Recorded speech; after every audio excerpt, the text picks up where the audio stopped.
رسول اللہ صلی اللہ علیہ وسلم کے زمانے میں لوگوں پر ایک دفعہ قحط پڑا۔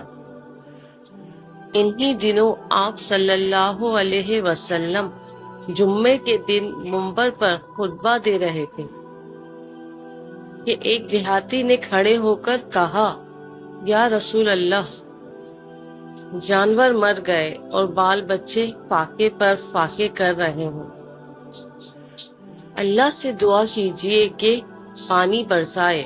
انس رضی اللہ تعالی عنہ نے بیان کیا کہ رسول اللہ صلی اللہ علیہ وسلم نے یہ سن کر دعا کے لیے دونوں ہاتھ اٹھا دیے۔ آسمان پر دور دور تک ابر کا پتہ تک نہیں تھا، لیکن آپ کی دعا سے پہاڑوں کے برابر بادل گرجتے ہوئے آ گئے۔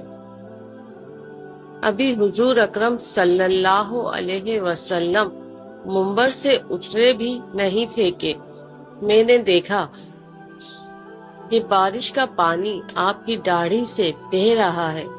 انس نے کہا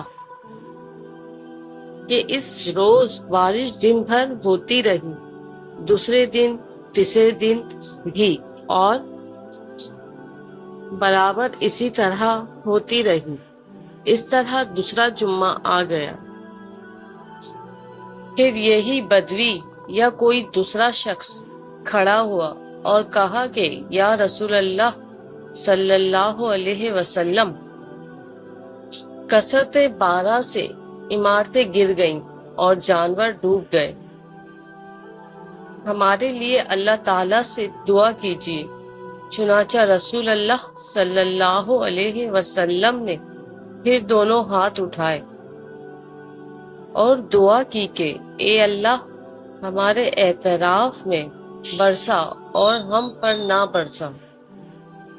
حضرت انس نے کہا کہ حضور اکرم اپنے ہاتھوں سے آسمان کی جس طرف بھی اشارہ کر دیتے، ابر ادھر سے پھٹ جاتا۔ اب مدینہ حوض کی طرح بن چکا تھا، اور اسی کے بعد وادی کنات کا نالہ 1 مہینے تک بہتا رہا۔ حضرت انس نے بیان کیا کہ اس کے بعد مدینے کے ارد گرد سے جو بھی آیا، اس نے خوب سیرابی کی خبر سنائی۔ صحیح بخاری حدیث نمبر 1033۔ حدیث کو سننے کے بعد اس کو لازمی لائک اور شیئر کیا کریں۔